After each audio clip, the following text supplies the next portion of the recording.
they observed the apparent lifeless body of Jose Pop with severe head and body injuries. Also seen was a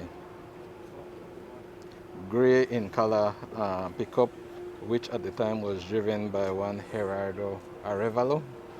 And Arevalo reported to the police that he was westbound on the Placencia Road when he saw a passenger bus on the same lane that he was, and in the process of overtaking the bus, that was when Pop ran across the road in front of his vehicle, and he was unavoidably hit by the vehicle driven by Pop. Mr. Arevalo was detained, where samples were taken from him, and he was later released pending the outcome of this investigation.